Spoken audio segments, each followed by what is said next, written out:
Hey, good morning, everybody. Hey, welcome to Thursday, January 20th. Hey, I want to apologize. I made a little technical error yesterday, didn't get us on the air, and apologize for that. Just pushed the wrong button, and hey, it happens sometimes. So, hey, with that, we do have Scotty joining us here in just a few moments. But before we do that, let's just remind you again. I know it's repetitive, but it's worth repeating every day. And that's risk. How much risk do you have in your current portfolio? Folks, if you're retired or you are getting close to retirement, what's that? That's probably 5 to 10 years. Then you need to understand how much risk you have in your current portfolio. That's why we developed our core retirement design, designed so that you can have the retirement you always dreamed of. Give us a call at 863-382-0037 to walk through that process of the core retirement design. And we got Scotty coming up next. 5.7. I hope you had the time of your life. There's Green Day. 8:40 now. Phillip's on the line. Let's head down to Statler Financial Services in Sebring. Lots to get caught up on today. How are you, Phillip? Hey, good morning, Scotty. Doing well. Hey, I have to apologize to everybody yesterday. I made the mistake. I pushed the wrong button and didn't get us on the air together. So apologize for that. But yeah, yesterday, I heard you, and you told them right that the futures looked good. It looked like it was going to be a great day. Unfortunately, it didn't quite end up that way, Scotty. Yeah, everything kind of ended up in the red. The Dow was actually down almost 1% yesterday. NASDAQ was down 1.15%, and the S&P 500 was down almost 1%. So not a good day. And when we're talking about the NASDAQ being down 166 points, that put it into correction territory, which means from its high, which was $16,212, it closed yesterday at $14,340.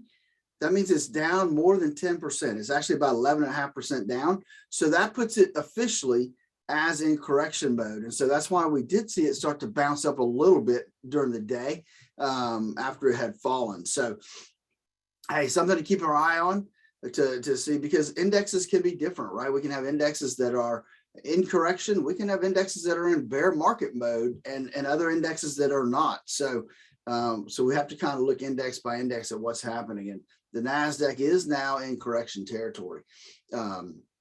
So as we kind of move forward, we've got some economic news. Let me just bring you up from what happened yesterday that I didn't get to tell you about.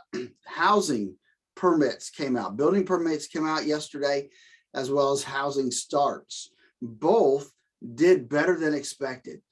Building permits beat by about 15,000. So it came in about almost 1.9 million building permits were issued.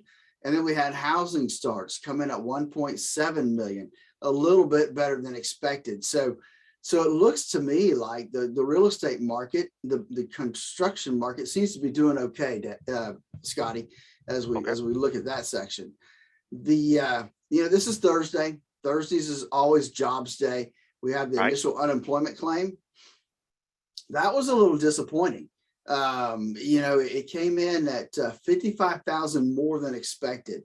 Came in like 286,000 first-time claims. Now, don't get me wrong, that's a miss, but it's still, the numbers are still so low that it's not going to hurt anything. I don't have the continuing claims. It didn't hit my spot.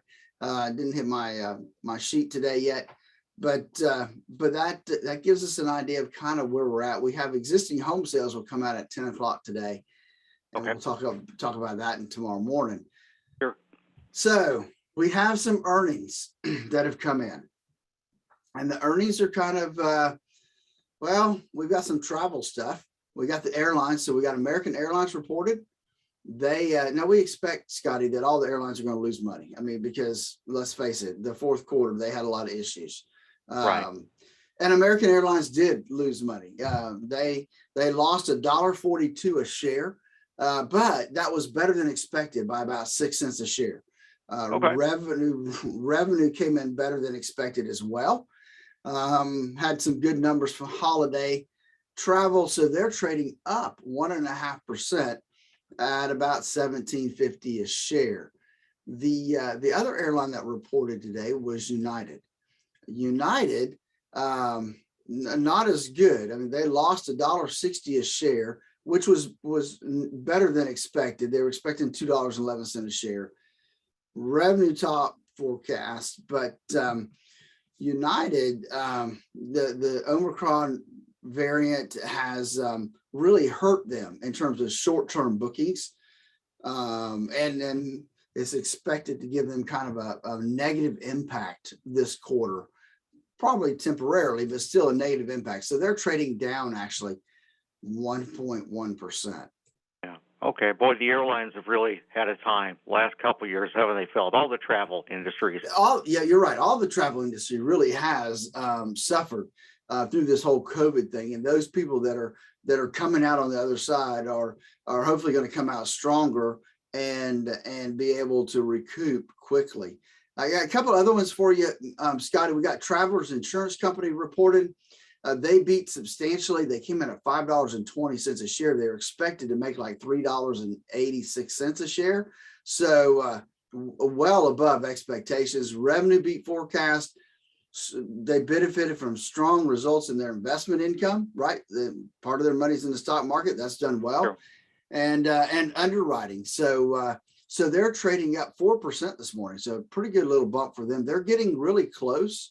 They're about $2 away from their 52-week high. So we'll see if they can stretch up to that way. We also had a couple financials report today. We had Regions Bank.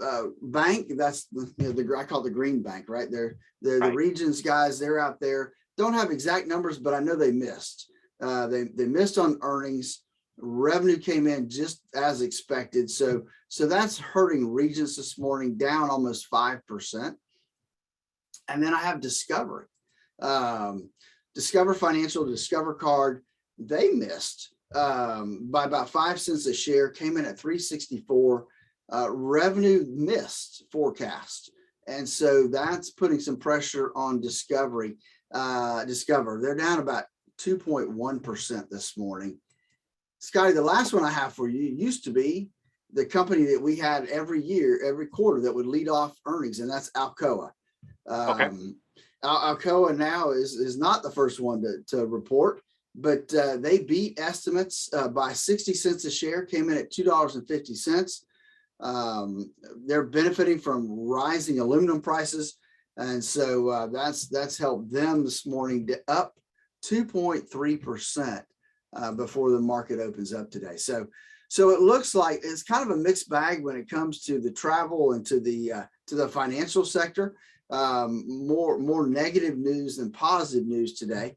But hey, you know what? It comes around. We got more earnings to go. The economic news was relatively good. Tomorrow, not much. We have the leading economic indicators, and we got the existing home sales, and that's about it for tomorrow. Hey, but as we start today, let's look at the futures. We've got the Dow up 0.4%, the S&P 500 up 0.5%. The NASDAQ 100 is making a nice little bounce today, Scotty, up 1%. Hopefully that can keep going. We can get out of this correction mode. Hey, looking at the commodity side, we've got silver up 0.75%, and we got gold up about 0.1%. Crude oil is heading down about a third of. You like that, don't you? Yeah, I think we all do. Down 0.33% to $85.50 a barrel, and so hopefully it will continue to fall. I like it at 70, but I'll be happy at 80 at this point. Right. Yeah, sure. Going forward. So, hey, anything you want to know specifically about today, Scotty? Well, no, I think I'm good, Philip. I just it's interesting. All of this, I don't understand a lot of it, truthfully, but it's fascinating because all of this financial information is really a reflection of society in general. And it's just like I say, it's all a mixed bag. There's good news and there's bad news, but fortunately, we've got some really good folks like you to help people out, and we appreciate all you do, Philip. All right, man. Hey, look, guys, if you need to get a hold of me, we've put together our our trademark process called the Core Retirement Design to help you design the retirement you always dreamed of. Give us a call at 863-382-0037 to schedule your core retirement design. And then join us this weekend for the Statler Financial Radio Show, 6 a.m. and 11:30 this Saturday, 10 a.m. Sunday morning on Highlands News Talk, 730 and 95.3 FM. Always a pleasure. Well done as always. Thank you, Phillip. We'll talk to you All right, tomorrow, buddy. buddy. All right, man. Take care. We'll see you soon. There's Phillip at Statler Financial Services in Sebring. Hey, folks, again, I want to thank you for joining us today. Sorry about yesterday, but it's good to be back and good to see you all. Hey, I hope you all have a great day. I look forward to speaking to you again tomorrow. Hey, take care. Bye now.